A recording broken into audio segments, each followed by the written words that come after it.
हाय, hello, नमस्कार. हा scene कुठला आहे तुम्ही नक्की मला सांगा. तर असे सीन पाहिल्याच्या नंतर आपल्याला लगेच वाटतं हे जे सीन आहे म्हणजे ही जी कुठली बीच आहे तो बीच नक्कीच कुठला तरी बाहेरचा आहे. परंतु नाही, असे बीच आपल्याकडे सुद्धा आहेत आणि आपण सुद्धा ते स्वच्छ सुंदर आणि चांगले ठेवले तर आपल्याकडे सुद्धा भरपूर सारे पर्यटक येऊ शकतात. तसंच आहे हे आमच्या इकडचा बीच. डहाणूला हा बीच आहे आमचा आणि ह्या बीचवर भरपूर सारे पर्यटक येत असतात आणि त्यांची चांगलीच सोयसुद्धा इकडे केलेली असते.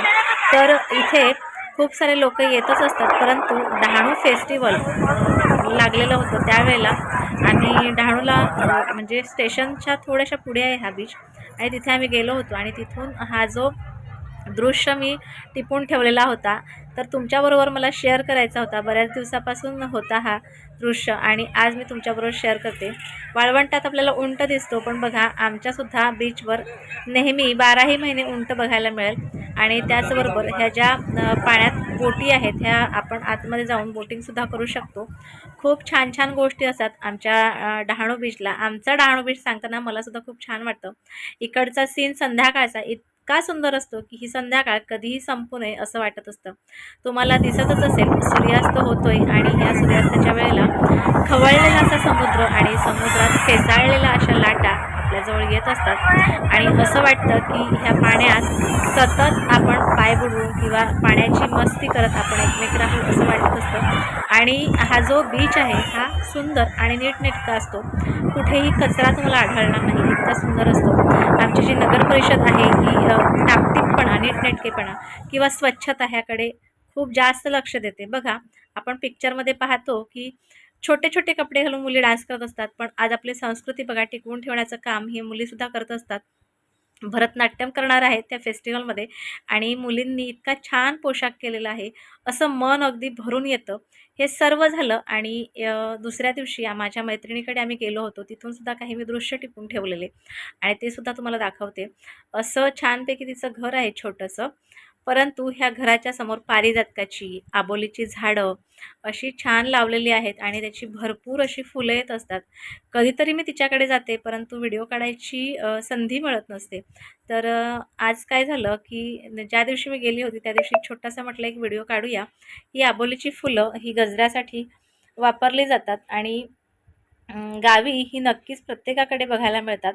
तर हे सुद्धा एका छोट्या गावातच घर आहे आणि तिथे आम्ही गेलो होतो. नारळीचं झाड, गुलाबाची झाडं बघा गुलाब इतके आलेले आहेत, काही सुकून गेले तर काही फ्रेश आहेत. तर असं ज्या वेळेला घर असतं आपलं गावात त्यावेळेला फुलझाडं आणि तिकडचं जे वातावरण असतं ते खूप प्रसन्न असतं. त्यामुळे आपण असं कधीतरी करू शकतो की आपल्या घराच्या समोर आपण छोटीशी बाग तयार करू शकतो. तिथे फुलझाडं किंवा फळझाडं आपण लावू शकतो. शहरातलं राहणीमान आणि गावातलं राहणीमान खूप फरक पडतो. आपण ज्यावेळेला गावी राहतो त्यावेळेला फ्रेश वातावरण आपल्या अवतीभवती असतो आणि आपण शहरात राहतो त्यावेळेला शक्यतो दूषितच वातावरण सांगता येईल. पूर्ण टोटल सर्व प्रदूषण आपल्या आजूबाजूला असतं आणि गावात कसं छानपैकी असं वातावरण असतं. आणि बघा इथे सुद्धा पपईचं झाड आहे, त्यांनी लावलेलं आहे आणि त्याला फुलं आलेली आहेत छोटी छोटी. तुम्हाला दाखवते. अगदी हे जे जास्वंदीचं झाड आहे हे कसं एखाद्या माणसाला कोड फुटतं त्यावेळेला कसं होतं तसं हे जास्वंदीचं झाड आहे. त्यांना सफेद आणि हिरवी दोन्हीही पानं बघा त्यांनी मला दाखवलं आणि मी तुम्हाला सुद्धा दाखवते. तुम्ही अशी जास्वंदी पाहिली आहे का? नक्की मला कळवा. तर अशा पद्धतीच्या काही आपण झाडं असतात किंवा फळझाडं असतात आपण लावू शकतो.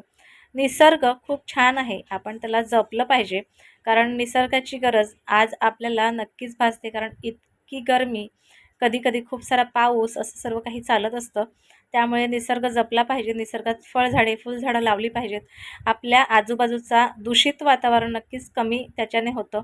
तर बघा इथे आपल्या तेलाची डिलिव्हरी जाणार आहे आणि त्यामुळे ह्या बॉक्सवर सर्व डिटेल्स टाकायला लावल्यात आणि ह्या तेलाची आपल्या हेअर ऑइलची डिलिव्हरी चाललेली आहे. हा पूर्ण ॲड्रेस तुम्हाला मी दाखवू शकत नाही, परंतु हेअर ऑइलचे रिझल्ट इतके छान आहेत की त्याची डिलिव्हरी आता बाहेर जायला सुरुवात झालेली आहे. पण तुम्हाला सुद्धा आवडत असेल किंवा वाटत असेल की आपण सुद्धा तेल वापरून पाहूया, तर हा तेल दिलेल्या स्क्रीनच्या नंबरवर नक्कीच व्हॉट्सअपवर या. ह्या तेलाच्या माहिती जाणून घ्या आणि हे तेल वापरायला सुरुवात करा. अतिशय सुंदर आणि छान आहे. आजचा ब्लॉग तुम्हाला कसा वाटला मला नक्कीच कळवा.